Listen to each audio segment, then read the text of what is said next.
Explicação do apêndice ao primeiro mandamento. Porque eu sou o Senhor teu Deus, Deus zeloso, que visito a iniquidade dos pais nos filhos até a terceira e quarta geração daqueles que me aborrecem, e faço misericórdia até 1000 gerações daqueles que me amam e guardam os meus mandamentos. Ainda que essas palavras, conforme veremos adiante, se refiram a todos os mandamentos, foram juntadas, contudo, a esse mandamento, que encabeça os demais, porque é da máxima importância que o homem tenha a cabeça no lugar. Pois onde a cabeça está no caminho acertado, a vida inteira deve estar no caminho certo, e vice-versa. Aprende, pois, dessas palavras o quanto Deus está irado contra os que confiam em qualquer coisa fora dele, e inversamente quão bondoso e gracioso é para com aqueles que confiam e creem de todo o coração nele somente. A ira não cessa até a quarta geração ou grau. O favor ou a bondade, por outro lado, estende-se a muitos milhares. Não suceda que a gente vá andando em segurança e se entregue aos jogos de fortuna, como os corações agrestes, que pensam não ser a coisa lá de grande importância. Ele é um Deus que não deixa sem vingança o desviar-se alguém dele, e não cessa de estar irado até a quarta geração, até extirpá-los de todo. Por isso quer ser temido e não desprezado. Isso também o demonstrou em todas as histórias e acontecimentos, conforme nola indica amplamente a Escritura e como ainda o pode ensinar a experiência diária.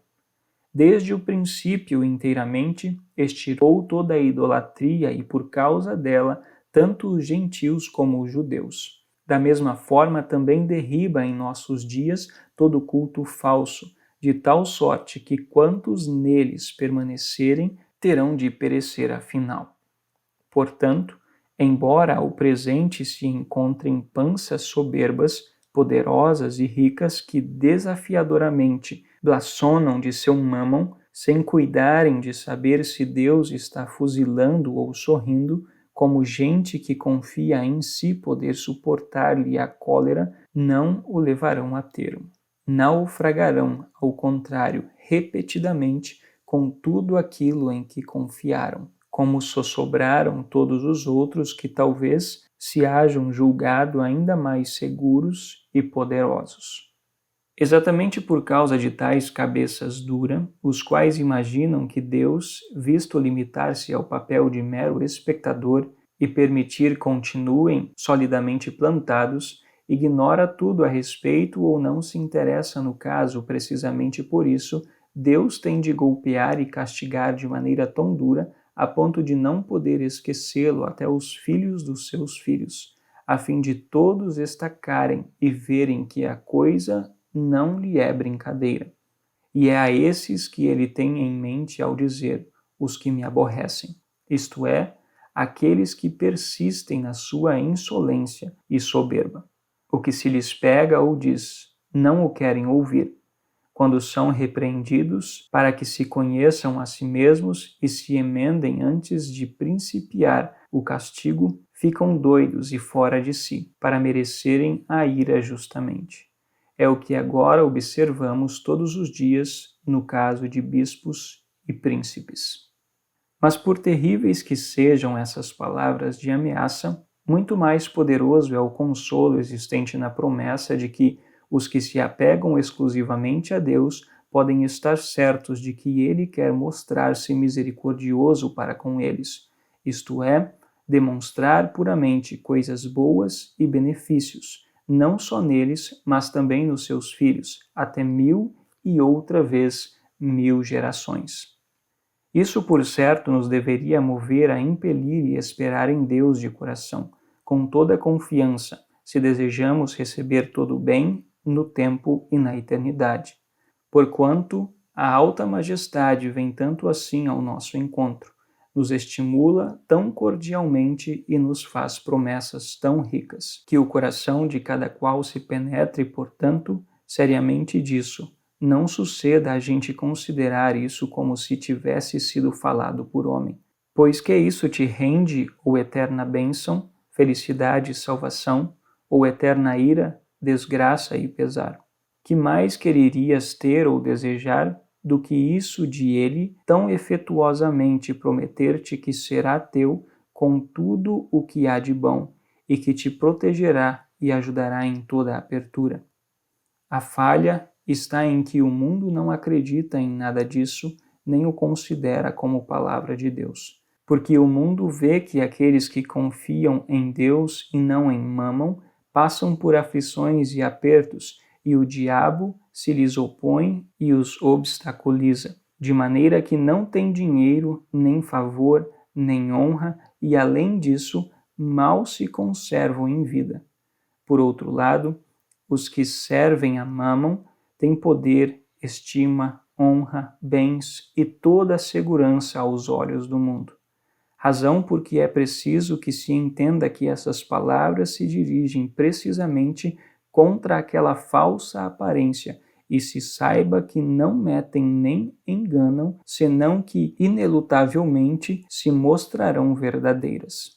Recua tu mesmo ao passado e indaga a respeito e dize-me depois. Que alcançaram, ao cabo de contas, aqueles que empataram toda a sua solicitude e diligência em amontoar muito dinheiro e bens? Verás que sua fadiga e trabalho ficaram perdidos, ou posto hajam acumulado grandes tesouros, esses contudo se pulverizaram e esvaneceram, de forma que eles mesmos nunca fruíram prazerosamente de seus bens, e depois deles os bens não chegaram aos herdeiros de terceira geração. Disso encontrará exemplos bastantes em todos os livros de história, também nas recordações de pessoas adiantadas em anos e experimentadas. Apenas trata de inspecioná-las e atenta nelas. Saul foi um grande rei escolhido por Deus e homem às direitas. Quando, porém, esteve firmemente entronizado e permitiu que seu coração declinasse e se perdeu a sua coroa e poder, teve de perder com tudo o que tinha, de tal sorte que também de seus filhos nenhum ficou. Davi, por outro lado, que era homem pobre, desprezado, posto em fuga e acossado, de modo que em parte nenhum se sentia seguro quanto à sua vida. Estava decretado, contudo, que fosse preservado de Saul e se tornasse rei, pois essas palavras tinham de ficar de pé e demonstrar-se verdadeiras, porquanto Deus não pode mentir nem enganar. Deixa simplesmente para o diabo e o mundo isso de te enganarem com sua aparência, que deveras permanece por um tempo, mas afinal termina em nada. Consequentemente, aprendamos bem o primeiro mandamento, a fim de que vejamos isto. Deus não quer tolerar nenhuma presunção e nenhuma confiança em qualquer outra coisa, e não exige de nós coisa maior do que uma confiança cordial que dele espera todo o bem, de forma que sigamos o nosso caminho reta e direitamente e usemos de todos os bens que Deus nos dá, exatamente como o sapateiro faz uso da agulha, sovela e fio para o trabalho, pondo-os de lado em seguida, ou como hóspede se vale de hospedaria, alimentação e cama apenas para necessidade temporária. Assim proceda cada qual em seu estado, segundo a ordem de Deus, e não permita-lhe seja alguma dessas coisas senhor ou ídolo. Baste isso quanto ao primeiro mandamento.